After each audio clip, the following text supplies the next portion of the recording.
তো আজ আমি জিমে করবো ব্যাকের ওয়ার্কআউট। তার আগে আমি রেডি হচ্ছে, এখানে একটা ব্ল্যাক কালারের টি শার্ট, তার সাথে একটা ট্রাউজার পরে।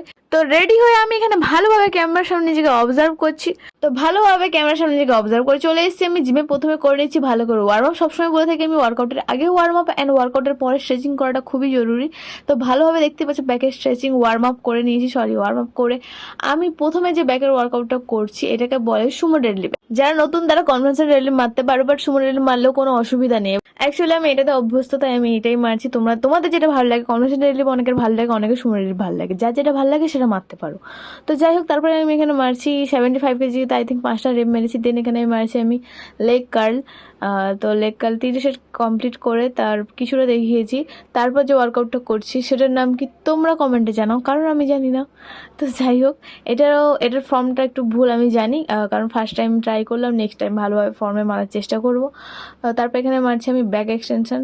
তো এটারও 3টে সেট করবো আমি, কিছুটা দেখিয়েছি। তো আজকে এতটাই, আবার দেখা হচ্ছে অন্য কোনো ভিডিওতে। টাটা।